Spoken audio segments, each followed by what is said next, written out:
बहुत सारे लोग बोल रहे थे, तो हैदराबाद को लेकर के भी यार ये देखो ना कि अगर ये चीज नहीं हो पाती है, उनको एक रिस्ट स्पिनर नहीं मिल पाता है जिसकी वो तलाश में है लंबे समय से, तो फिर आप राहुल चाहर कैसे रिलीज कर दोगे? आप राहुल चाहर फिर रिलीज ही नहीं कर सकते अगर आपके पास वो ऑप्शन नहीं है। तो मेरे हिसाब से तो मुझे नहीं लगता है कि राहुल चाहर को लेना मुंबई के लिए इस समय पर इतना आसान है। बट शमी के साथ एक डील जरूर फाइनल की जा रही है, सिर्फ उनकी नहीं, एलएसजी भी एक डील फाइनल करने की सोच रही है। और एलएसजी वाली deal rather player to player trade deal, जिसमें वो शायद आवेश को देने की बात करें। मुझे नहीं लगता है कि सनराइजर्स हैदराबाद इंटरेस्टेड होगी। सनराइजर्स हैदराबाद इस समय पे जिस चीज में इंटरेस्टेड है ना भाई, उस चीज का नाम है all cash deal. Sunrisers Hyderabad को चाहिए पैसा, 10 करोड़ रुपए, सीधे सीधे 10 करोड़ रुपए आ जाएगा। और मैं आपको पिछले 4-5 दिनों से कह रहा हूँ, क्लासन नहीं, वो लोग शमी और हर्षल पटेल पर सोच रहे हैं। एक और नाम मैं यार उनका भूल रहा हूँ, और मैं बार बार, मेरे को भेजा था किसी ने, मैं आपको देख कर बता देता हूँ, आप लोग जाना मत।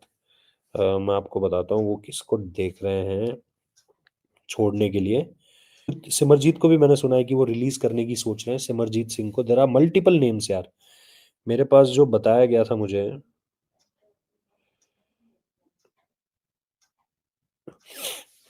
फिर एडम जैम्पा को यूज नहीं कर पाते, लेकिन एडम जैम्पा जो है, हाँ, 3.2 करोड़, ये मुझे आया था 3.2 करोड़ अभिनव मनोहर। तो अगर आप 3.2 करोड़ अभिनव मनोहर के छोड़ते हो, एडम जैम्पा के अगर आप पैसे छोड़ते हो, तो यार मतलब इट्स अ ह्यूज पर्स फिर आपके लिए।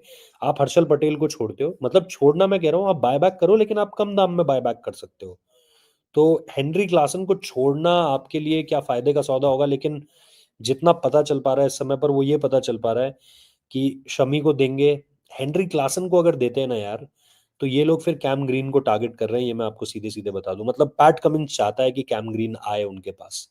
और अगर पैट कमिंस ये चीज चाहता है, तो फिर कौन रोक सकता है पैट कमिंस को? अगर पैट कमिंस ने काव्या मारन को ये कह दिया है, क्योंकि देखो 3.2 ये छोड़ेंगे अभिनव मनोहर के, राहुल चाहर के, फिर 2.4 छोड़ेंगे एडम जैम्पा के, तो 3 करोड़, 3 करोड़, 6 करोड़ हो गया, 2 करोड़, 8 करोड़ हो गया।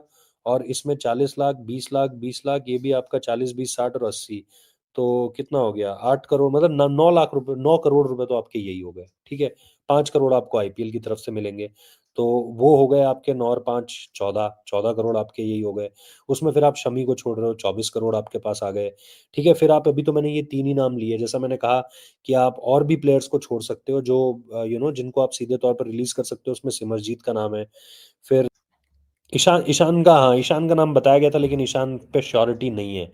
तो ईशान के नाम को लेकर के हम उतना ज्यादा हाइप अप नहीं कर सकते हैं चीजों को। तो मेरे हिसाब से अगर आप कुल मिलाकर के अपने अंडर यूज प्लेयर्स को छोड़ते भी हो, तो 30 करोड़ रुपए तो आपके पर्स पे अभी मोटा मोटा हमने ऐसे ही गिना दिया है। 25 करोड़ के आसपास हमने गिना दिया था, 5 करोड़ और उनके पास आ जाएंगे।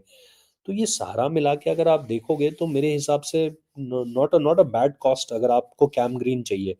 हालांकि कैम ग्रीन के लिए आपको कम से कम 40 से 50 करोड़ के बीच का पैसा चाहिए, अगर आप ये शॉर्ट शॉर्ट होकर जाना चाहते हैं कि हम तो उसको ले ही लेंगे, वो कहीं नहीं जा रहा है हमारे से, तो हम तो उसको ले ही लेंगे वाले फैक्टर में ये सबसे जरूरी है कि आप जो है वो SRH वोंट रिलीज क्लासन। अभी तक ऐसा ही लग रहा है भाई, लेकिन मैं आपको बता दूं, इस पे श्योर शॉट मत रहना, क्योंकि मैं ये सुन रहा हूँ कि पैट कमिंस तय कर चुका है कि उसको कैम ग्रीन चाहिए। अब कैम ग्रीन अगर आपको चाहिए, तो फिर आपको पैसा तो चाहिए होगा, फिर आपको शमी भी छोड़ना पड़ेगा।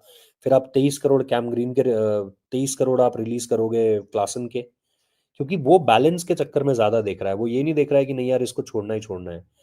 कैम ग्रीन को अगर आप देखोगे, तो कैम ग्रीन को लाना बैलेंस फैक्टर के लिए ज्यादा इंपॉर्टेंट है, और फिर आप क्लासन को उसके लिए छोड़ना चाह रहे हो। अब अगर आप 23 करोड़ वहां से फ्री करते हो, 10 करोड़ शमी को हो गए, 33 करोड़। अभिनव मनोहर के आपके 3 करोड़ कुछ, 3 करोड़ 20 लाख। फिर आपके इसके हर्षल पटेल के आपके पास 8 करोड़ के आसपास हर्षल पटेल भी है, 8 8 करोड़ के आसपास। तो तब जाके आपके पास वो 40 50 करोड़ का मोटा पर्स होता है। तो अगर ये कैमरन ग्रीन चाह रहे हैं, जो मैंने सुना है कि चाह रहे हैं, तो ये क्लासन को रिलीज कर सकते हैं भाई। SRH management will make changes in the pay structure by reducing. ऐसा नहीं होता भाई, ऐसा नहीं होता कि आप पे स्ट्रक्चर में रिड्यूस करोगे, आपको पर्स तो उतना ही दिखाना पड़ेगा ना। आप अंदर ही अंदर कुछ भी करो, लेकिन ये तो 23 करोड़ रिलीज होंगे या नहीं होंगे, ये तो आपको दिखाने पड़ेंगे ना भाई। So it it doesn't go like this. अब जैसे हार्दिक पांड्या था, हार्दिक पांड्या के बारे में भी बोला जाता है 100 करोड़ की डील हुई थी, वो ट्रेड डील जो हुई थी 100 करोड़ की थी। तो 100 करोड़ आईपीएल में थोड़ी दिखाएंगे, वो आईपीएल में दिखाएंगे तो आपका पर्स खत्म हो जाएगा। 120 करोड़ का तो पर्स ही होता है, 100 करोड़ एक प्लेयर ले लिया तो 20 करोड़ में आप क्या लोगे? और तो this doesn't work like this भाई, and split the remaining 6 crore by increasing the pay off. नहीं नहीं नहीं नहीं नहीं, ऐसा नहीं होता है भाई। This is not the way it it actually works. Simple सी चीज है कि आपको अगर अपने 23 करोड़ माइनस करने हैं तो आप 23 करोड़ माइनस करोगे, नहीं करने हैं तो फिर आप नहीं करोगे। वो आपको फैसला लेना है फिर कि आप अपनी पे स्केल्स को किस तरीके से दिखाना चाहते हो, आप शो कैसे करना चाहते हो उसको। अगर मैं आपका सवाल समझ पाया हूँ तो यही आप कहना चाह रहे हो भाई। बाकी अगर आपको कुछ अलग से कहना है तो आप बिल्कुल कह सकते हो, लेकिन मैं आपको ये बात बता सकता हूँ कि Pat Cummins is very serious about Cam Green. Kolkata Knight Riders is also very serious about Cameron Green. Lucknow Super Giants is also very serious about Cameron Green. मैंने अभी आपको बताया भाई पूरा क्या क्या जो मुझे मैसेज आया है, एसआरएच के सोर्सेस ने जो मुझे बताया आशीष भाई। राहुल चाहर 3.2 CR, अभिनव मनोहर 3.2 CR बिल्कुल, ठीक है। ब्रायडन कार्स 1 करोड़ बिल्कुल, हर्षल पटेल 8 करोड़। इतने सारे नहीं रिलीज करेंगे भाई, पर वो मैं आपको बता रहा हूँ इनमें से कौन कौन होगा। मैं आपको बता रहा हूँ 27 करोड़ ये हो गए, additional 5 crore table to 32 CR। SRH will now buy Shami at a lower price. हाँ, बट शमी को लेकर के जैसा मैंने कहा ना भाई, शमी को लेकर के चल रही है ट्रेड की बातें।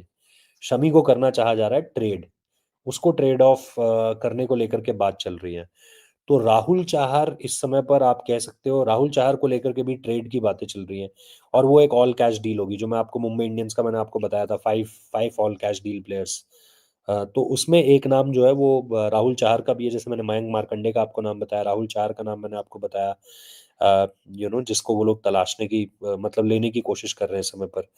तो राहुल चाहर उसमें एक है। अभिनव मनोहर भी मैं आपको मानता हूं, तो ये आपके 6 करोड़ 40 लाख हो जाते हैं।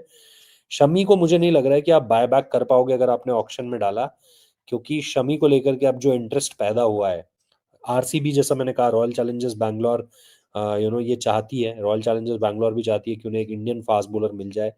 तो शमी शमी उनके लिए एक बढ़िया चॉइस होंगे। तो शमी का ऑप्शन वहां पर आता है, तो 10 करोड़ वहां पर हो गए। तो ये आपने गुणा गणित बिल्कुल सही लगाया भाई।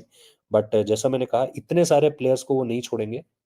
हाँ, हर्ष दुबे का वो क्या करते हैं भाई, ये मुझे देखना है, क्योंकि मैं हैरान हुआ था पिछली बार कि सनराइजर्स हैदराबाद की टीम का जो डिस्कशन था उसमें हर्ष दुबे को लेकर के बहुत प्लानिंग नहीं थी। इसीलिए उन्होंने हर्ष दुबे उनकी फर्स्ट चॉइस भी नहीं थे, सेकंड चॉइस भी नहीं थे।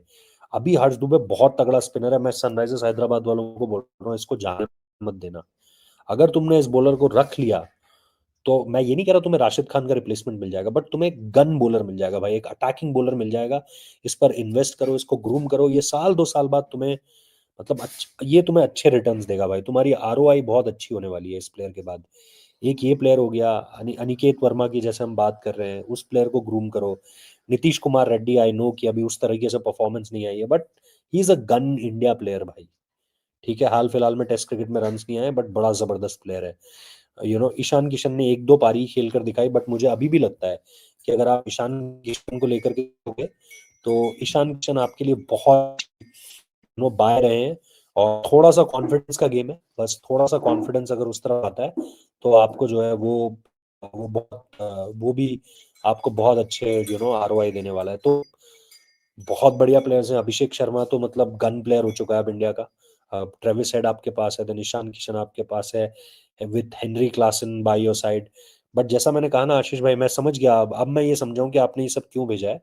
आपने ये भेजा है क्योंकि आप ये बताना चाह रहे हो कि भाई देखो, कैमरन ग्रीन को खरीदने के लिए 33 करोड़ है, लेकिन भाई बात यह है कि सिर्फ कैमरन ग्रीन ही नहीं खरीदना है ना, प्लेयर्स आपको और भी चाहिए। जैसा मैंने कहा कि एसआरएच की टीम को इस समय पर एक स्पिनर चाहिए प्रॉपर, एसआरएच की टीम को फास्ट बॉलर चाहिए, एक दो प्रॉपर इंडियन फास्ट बॉलर चाहिए, या ओवरसीज का एक अच्छा गन फास्ट बॉलर चाहिए। बैटिंग उनकी सारी सॉर्टेड है, बट पैट कमिंस के अलावा बॉलिंग कौन? हर्षल पटेल, अब वो बात नहीं रही। मोहम्मद शमी अगेन, अगर आप रोक लेते हो तो कितने पे रोक पाओगे? ऐसा तो नहीं है कि 10 करोड़ का शमी आपको 2 करोड़ में मिल जाएगा भाई, 6-7 करोड़ तक तो जाएगा ही शमी। और जितना उनको लेकर के, नाम को लेकर के डिस्कशन चल रहा है, उसमें और ऊपर तक जाएगा शमी मेरे हिसाब से अब तो कैमरन ग्रीन के लिए आपको 25 करोड़ एक तरफ रखने पड़ेंगे भाई। मिनी ऑक्शन में प्लेयर्स को ज्यादा पैसा मिलता है, और 25 करोड़, अब आईपीएल की वैल्यू वो हो चुकी है कि 20-25 करोड़ में ज्यादा हैरानी नहीं करनी है ना। वो होता था, अरे यार स्टार्क 23 करोड़ का चला गया, अभी 27 करोड़, 24 करोड़ का तो वेंकटेश अय्यर है, 23 करोड़ 75 लाख का। तो भाई गेम वहां पर बनेगा। अब तो मैं समझ रहा हूँ कि आपने ये क्यों भेजा है, बट मैं ये बताने की कोशिश कर रहा हूँ। If you disagree with me you can tell भाई, बट मुझे ये सिंपल तौर पर लगता है कि ये काफ़ी यू नो एक पॉसिबिलिटी है इस समय पर कि कैमरन ग्रीन को अगर वो लेंगे तो फिर आपको इसमें हेनरी क्लासन का नाम जोड़ना पड़ेगा मेरा भाई।